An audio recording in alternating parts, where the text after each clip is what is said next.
What happens with a 2020 Mustang when you put... Wow. Yep, that's me. Just a simple mechanic making a simple video. But where did it all start?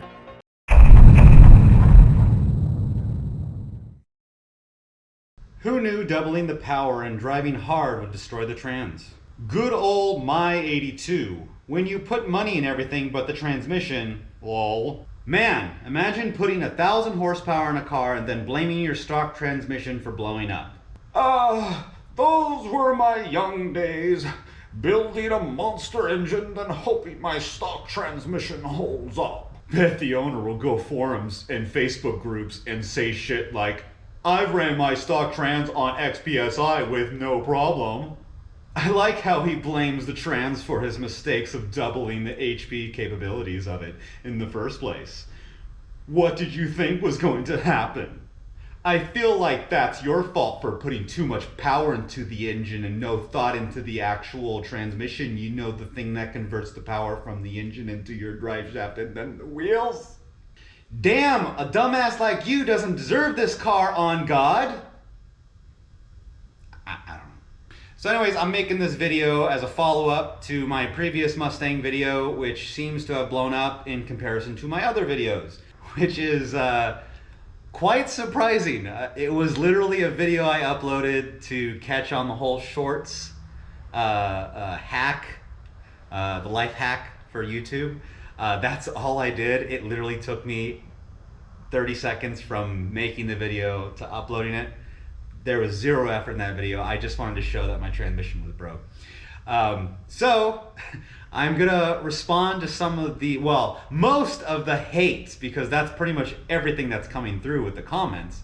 However, I don't think that's the majority, but holy moly, that's a lot of hate. The MT82 has a known issue with the forks. When I first purchased the car, I literally had a Mustang owner stop by my shop and then warned me that if you're going to race it, this is going to happen. So, and I've met multiple people with this car with stock engine, stock everything, who had the exact same failure I did. So, as I'm going to explain later in the video, the clutch setup I purchased to handle the horsepower is what actually put the final nail in the coffin. It actually wasn't the power. It was actually the clutch choice I chose.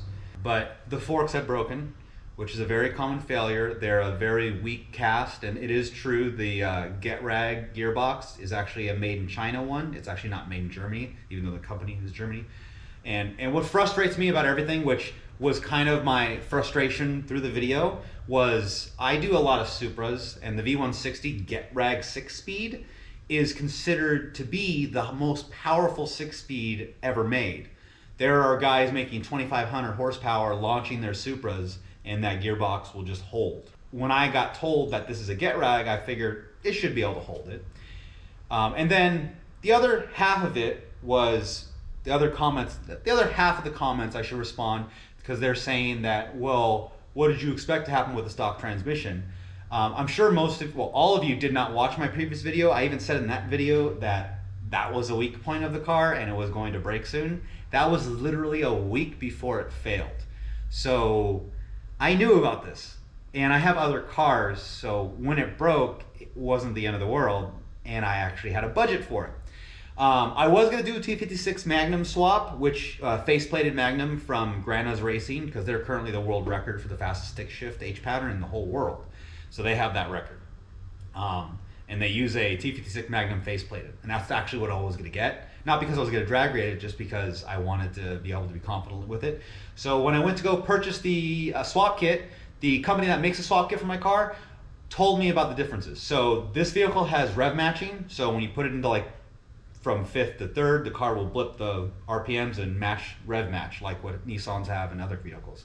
And because of that, the 18s, 17s, 16s, and 15s don't have that. In fact, Ford never had that up until 2019. So because of that, if I do a T56 Magnum swap, all my features in my premium gauge just don't work anymore. The RPMs don't work correctly, the speedo doesn't work correctly, and also the gear ratios are all different, so the rev match won't work correctly. None of that stuff will work correctly, and no one's really tried it with my generation. So that was a mistake on my part. I shouldn't have bought a 2019 or 2020. This is a 2020. But anyways, so that was out. So I started calling around, and that's when they pointed me towards Calimer Transmissions, which awesome company, but it sucks that they're in the East Coast and I'm in the West Coast. I wish I was in the East Coast. It'd be a lot easier.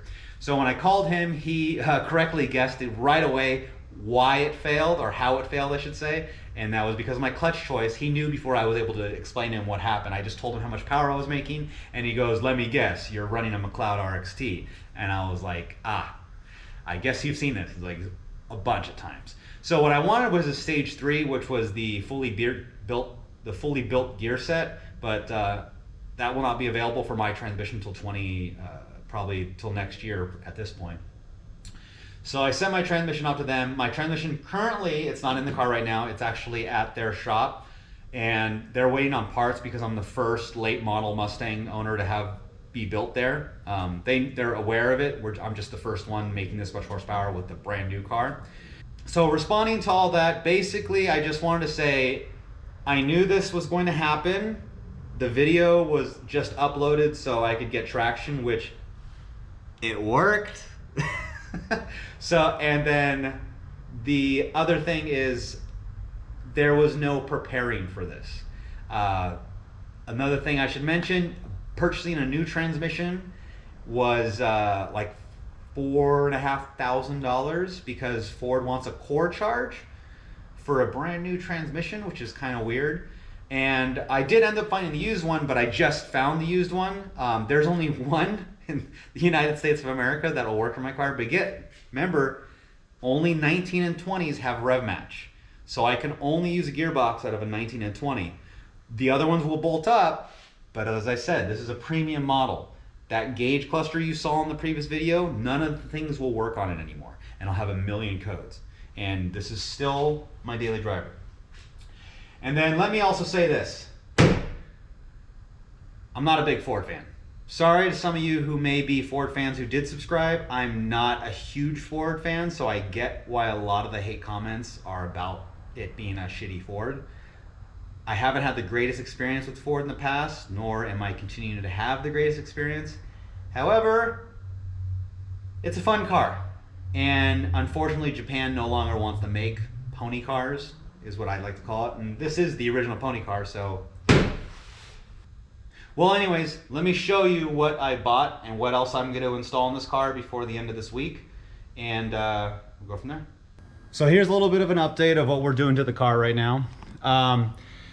So when I spoke to Calimer Transmissions, they actually knew exactly why my transmission broke before I was able to finish my sentence. So they correctly assumed before I could finish my sentence that I was running an RXT clutch. So the RXT McLeod clutch does hold the power like they promise. The way they do it, however, is they use a segmented disc made of a brass material, I believe. So what he says, and this is the guy who knows MT82s better than anyone else in the USA right now. He says because of the zero slip design of the clutch, it basically puts all the torque instantaneously through the transmission and causes vibrations, which ends up causing the failure of the transmission. So what he suggested I do is purchase a different clutch, and this clutch only has 1,000 miles on it, so it's a very expensive clutch, so I'm kind of frustrated about that. I wish I would have known about Calimer transmissions before, but you know, with this, as I was trying to explain before, when you're building a high horsepower car, and also this is my first forte into Ford. I've never dealt with Ford before in my whole career. So this is the very first time I've done a Ford. So I'm not familiar with a lot of the intricacies of it. I only know what I can research.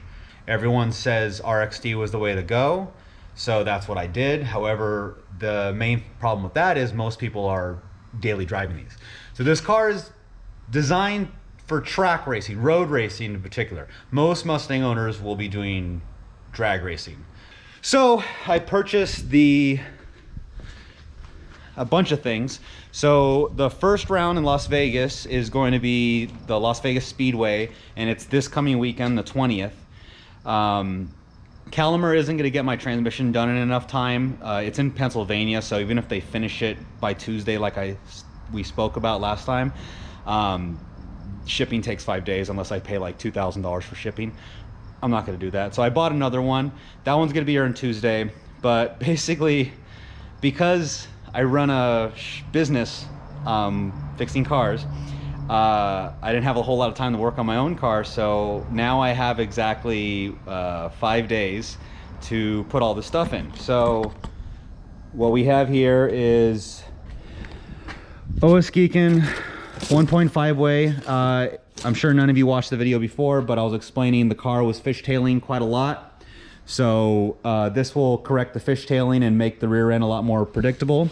This is the clutch kit I was told to purchase by Calimer Transmission. They use a Kevlar clutch disc instead of the copper as a lethal performance kit.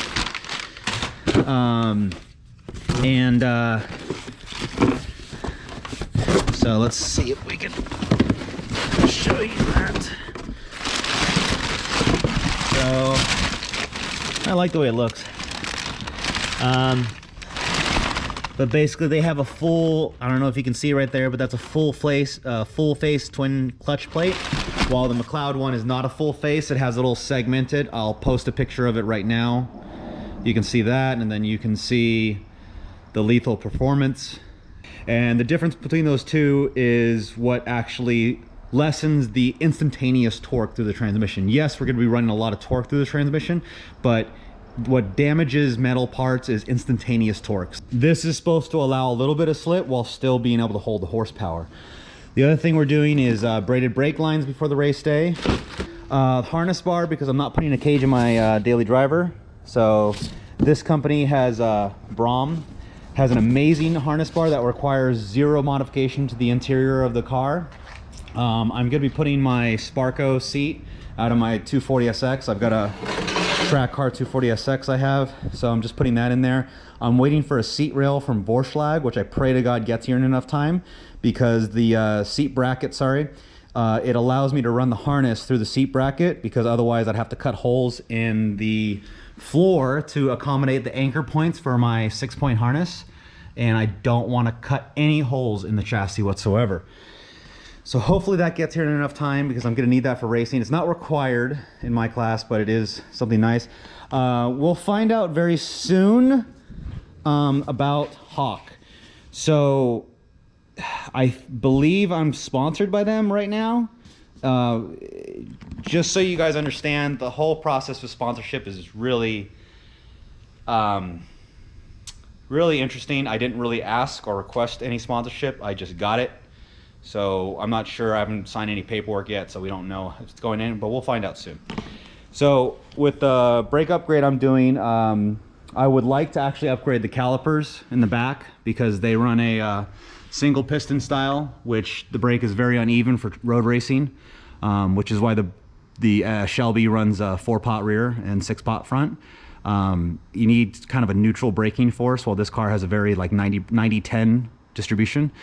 So I'm not going to be able to fix that in enough time, because the biggest problem with this versus the Shelby is the Shelby has drum brakes, and you can convert this to Shelby. However, the problem with that is I won't be able to fit my 18s anymore. The slowest you can usually run on Shelbys is 19s, and there's not a whole lot of slicks available and good track tires in 19. There is, but not as many as there is in 18. We're also going to do the diff bushing. Again, reiterating from my previous video, we're going to be upgrading these with polyurethane. I don't want to go hard, because again, that increases instantaneous torque and will lead to more fractures in the metal. So all of you guys in the comments who are probably know way more than me, I'm sure, will tell me why did you do that. But the reason why I'm going polyurethane is this is still my daily driver, and the series is literally called Ultimate Street Car Challenge. And unlike probably most of the other competitors, this is truly my daily street car. That's pretty much everything I believe that we're going to be doing. So my used transmission will be hopefully here on Tuesday. I'll try to upload more videos. Hopefully some of you will actually watch it without just having a knee-jerk reaction. So thank you for all the hate, and thank you for the love, and thank you for the subscribes, and thank you for everything. And I hope to see you next time. And yeah.